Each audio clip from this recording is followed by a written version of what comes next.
Hola, feliz sábado. Bienvenido a tu espacio, la lección de escuela sabática en 10 minutos. Empecemos.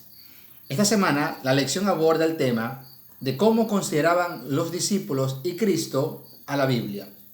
El argumento más poderoso en favor a las Escrituras de parte del Señor Jesucristo está en el incidente en el desierto, cuando Jesús fue llevado por el Espíritu Santo al desierto y fue tentado por el diablo.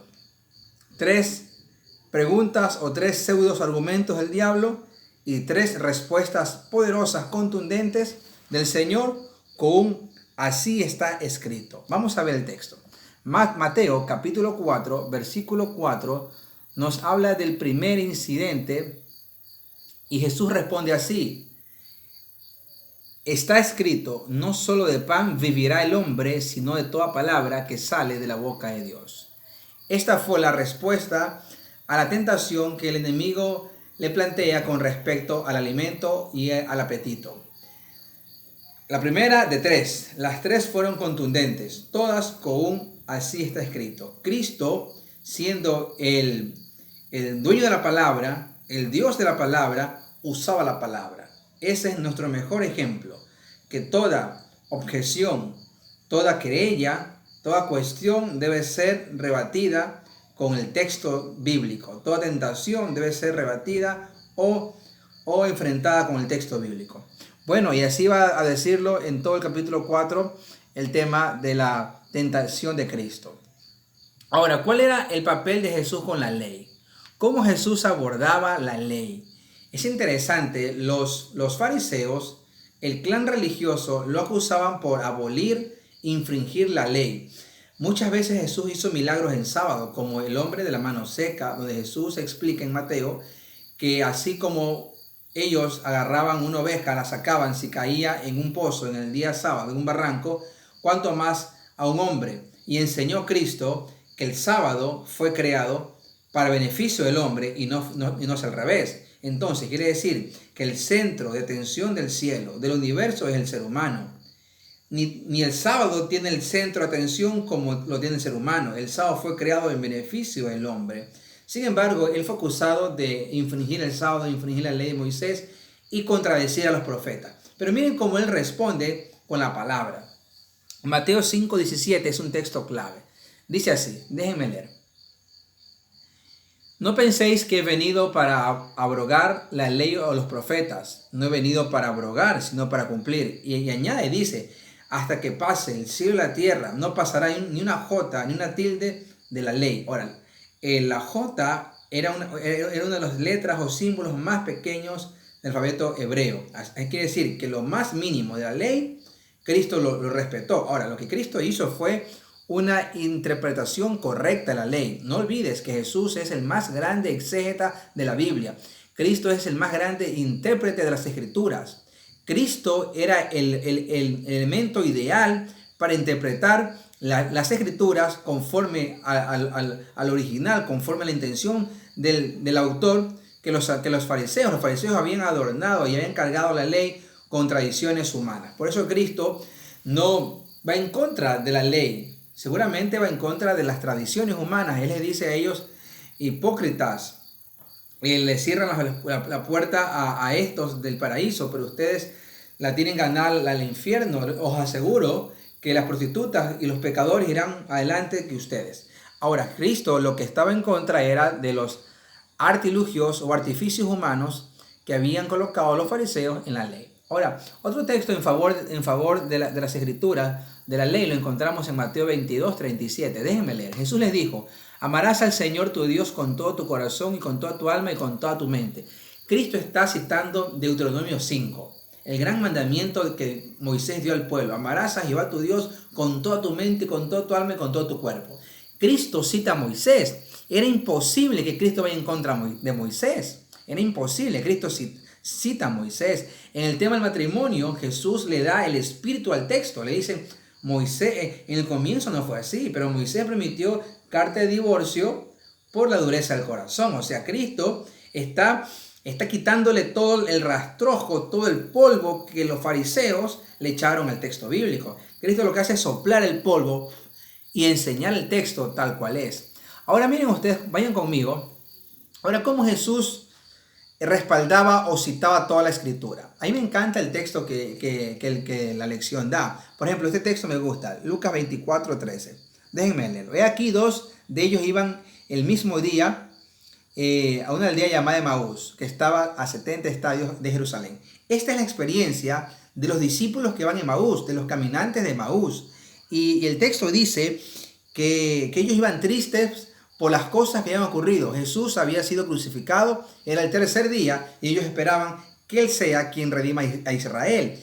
Sin embargo, cuando Cristo aparece y camina con ellos, Jesús les dice, oh tardos, lentos de corazón para entender las cosas que los profetas hablaron acerca de mí. Y el texto dice que comenzó por las escrituras desde Moisés y pasó por todos los profetas hablando las cosas que estaban escritas acerca del Mesías. Ahora, Cristo citó los profetas para hablar de sí mismo, del Mesías. Vean ustedes qué interesante. Ahora miren la respuesta que ellos hacen en el versículo 44-45, cuando ellos dicen, ¿no nos ardía el corazón cuando nos abría las escrituras?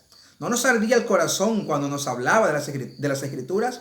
Mira, si no hay nada que en este mundo te pueda hacer arder el corazón, esas son las escrituras. Pero si las escrituras no son capaces de incendiar tu corazón, déjame decirte que nada más lo será. Ahora vean ustedes cómo Cristo también cita a Abraham, cita a Moisés, cita a David. Cristo cita a Jonás, el libro de Jonás, capítulo 2. Jesús lo cita.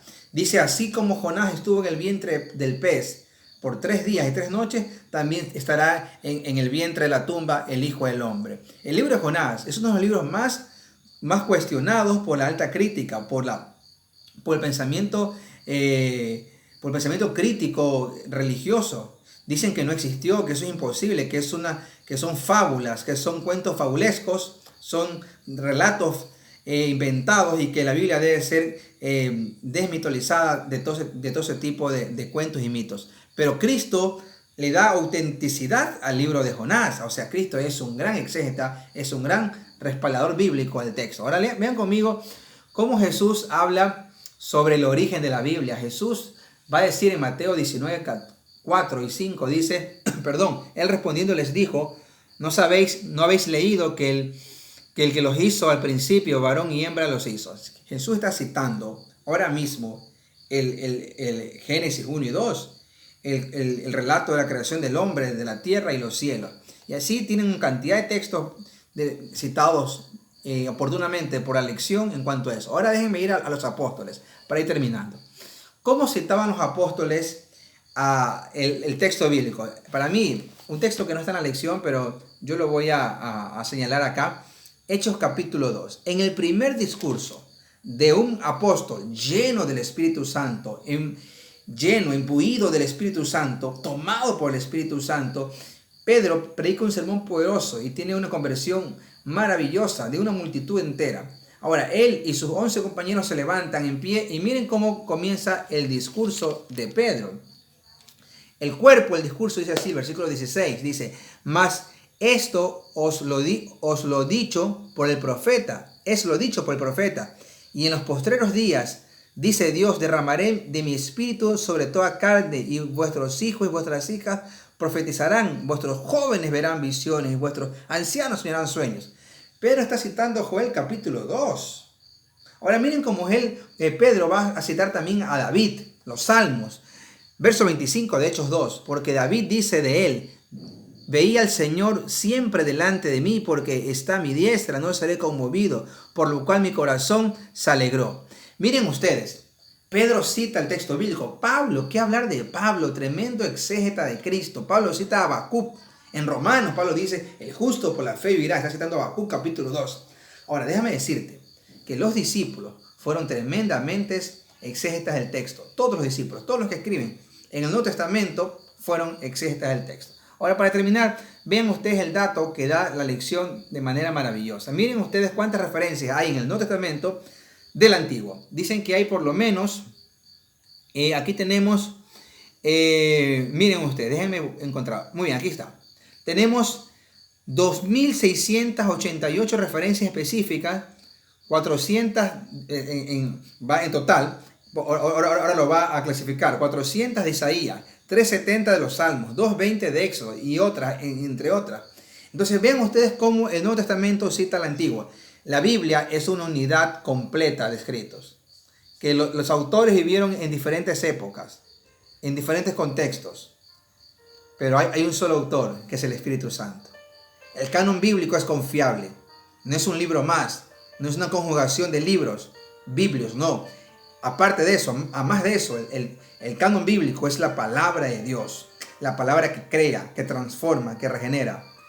Y yo te invito en esta noche, en esta mañana, en esta tarde, a la hora que me veas, yo te invito a que tú puedas dejarte inspirar, tocar, transformar, guiar por la palabra de Dios. Escudriñala, léela, porque vas a encontrar a Cristo y Él te hará libre. Porque el día que encuentres la